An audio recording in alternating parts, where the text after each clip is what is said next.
Nicolas Do, Chypre vient d'entrer en terre inconnue. Depuis hier, la BCE, la Banque Centrale Européenne, a décrété le blocus monétaire de l'île face à l'insolvabilité des banques. Absolument. Alors cela veut dire, ce blocus monétaire, que depuis hier, la BCE a cessé d'alimenter en liquidité les banques chypriotes tant que le plan du FMI et de l'UE n'est pas accepté. Je vous rappelle que ce plan prévoit que l'Europe apporte 10 milliards d'euros d'aide immédiate. Cela veut dire en fait que Chypre doit trouver les fameux 5,8 milliards d'argent frais qui devaient venir initialement de la saisie sur les comptes et doit trouver cet argent d'ici ce soir ou demain. Alors il y a un espoir qui est venu de la très riche Église orthodoxe. Elle propose d'hypothéquer son patrimoine pour sauver l'île. Depuis vendredi, les faits sont là. Vendredi dernier, les banques sont fermées, donc ça veut dire que les déposants n'ont plus accès à leur compte en banque, vraiment. Même s'il est vrai que les distributeurs restent pour l'instant alimentés par le cash, par les liquidités de la Banque centrale chypriote, Pascal. Alors tout ça est inquiétant. Comment la situation peut-elle évoluer? Personne ne sait. C'est une situation totalement inédite. Mais certains commencent à redouter un scénario type décembre 2001 en Argentine. À l'époque,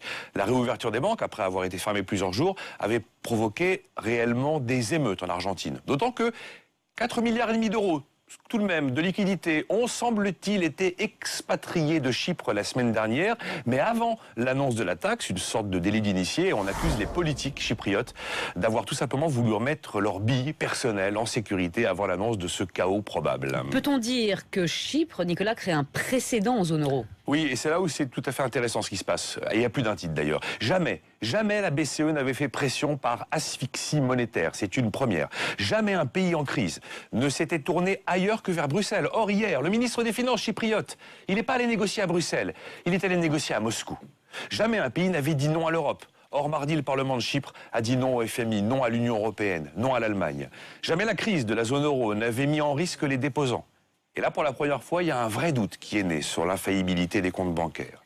Et puis jamais, sans doute, la gouvernance de la zone euro n'avait été à ce point-là amateur et totalement défaillante. En tout cas, cette histoire nous apprend que lorsqu'un État est vraiment, mais vraiment en cessation de paiement, que les caisses sont vides, le règlement de la crise se joue à guichet fermé. Donc ça se joue en fermant les banques.